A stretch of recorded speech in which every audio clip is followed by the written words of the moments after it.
Bienvenue à cette revue des marchés boursiers Cachemire du lundi 15 avril 2024. C'est du rouge partout aujourd'hui.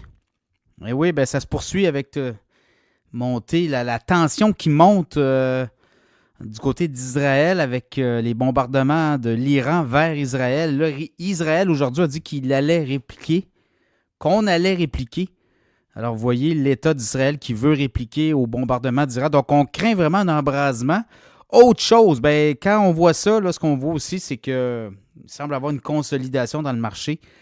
Et là, on dit que sur les moyennes mobiles 50 jours, on est passé sous les moyennes mobiles 50 jours. Et ça déclenche automatiquement des ventes en cascade au niveau des donneurs d'ordre. Maintenant, il y a beaucoup d'informatique.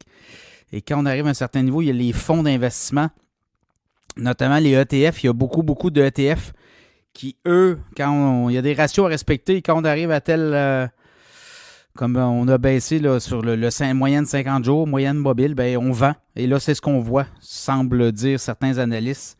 Donc, il n'y aurait pas encore de panique, évidemment, mais quand même, on est sur, depuis du mois d'avril, début du mois d'avril, on est quand même sur une baisse. Et là, avec ce qui arrive au niveau géopolitique, on n'aime pas ça. Alors, TSX à Toronto en baisse de 0,7 21 740. Le S&P 500, moins 1 5 067 points. Le Dow Jones en baisse de 0,5 37 782. Le Nasdaq, 1,7 de baisse, 15 890. Le pétrole n'a pas si mal fait, là, dans la mesure où on pensait que ça allait exploser vers le haut, pas en tout, pas du tout. Donc, baisse de 17 cents du baril, 85,49. Le Bitcoin perd quasiment 4 000 $, 63 780. Et l'or, on s'est réfugié dans l'or aujourd'hui. On a franchi les 2 403 $, en hausse de 28,90 $ l'once d'or. Les nouvelles du jour, c'est un peu ça. C'est Israël qui dit qu'il va répliquer. Là, la diplomatie s'active. On exhorte les pays comme les États-Unis et autres, exhortent Israël de ne pas répliquer, de ne pas amener une escalade de tension. Mais quand même, là, on le voit, Israël n'écoute plus personne. Netanyahou est complètement isolé. Est-ce qu'on va être capable de le raisonner? On en doute, mais ça va être à suivre. La suite des choses pour Israël. Alors, c'est un peu ça. Je regarde du côté des technos sont fait ramasser. Tesla, quasiment une baisse de 6% du titre aujourd'hui. On aurait envoyé, parce que tout ça n'a pas été confirmé directement, là, mais on licencierait 10% des effectifs au cours des prochains mois. Tesla emploie 140 000 personnes dans ses usines, plusieurs usines un peu partout dans le monde. Donc, c'est quand même 14 000 postes qui pourraient disparaître chez Tesla. Donc, voyez-vous, là, ça a donné un coup. Donc, c'est un peu ça. Sinon, je regarde les titres d'armement ont monté aujourd'hui. Lockheed Martin a monté de 0,6 %. L3 Harris aussi. Goldman Sachs, des banques Goldman Sachs, des revenus supérieurs aux attentes. Ça l'a plu au marché. Goldman Sachs a monté de près de 3 %. La compagnie de Donald Trump se fait brasser. Là, la Trump Media Technology Group baisse de quoi? Là, 18 % aujourd'hui. Donc, on continue.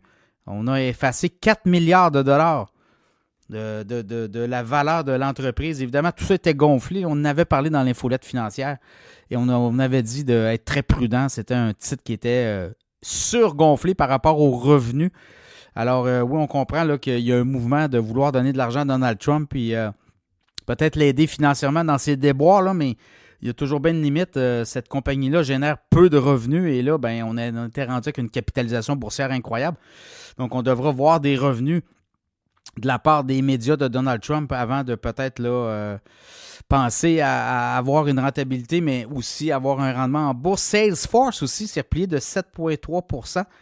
On parle possiblement d'un rachat par le spécialiste du marketing en ligne du groupe d'analyse de données Informatica.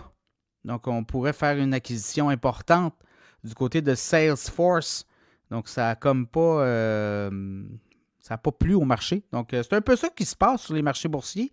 Je vous dirais, là, toute la tension Israël, Iran, Hamas, Palestine, tout ça, là, c'est pas Ça va prendre encore. Il y a beaucoup de brouillard et les investisseurs n'aiment pas ça. Donc, on dit que demain sera un autre jour, oui, là, mais pour avoir un rebond technique aussi après plusieurs journées de baisse, on va voir si le mouvement s'étend de consolidation. On ne veut pas dire que c'est une correction, mais on est loin de là. Je pense qu'on a baissé depuis le début avril à peu près 2-2,5%. On n'est pas du tout en mode correction, mais il ne faudrait pas en arriver là. On va le voir demain si on est capable de se relever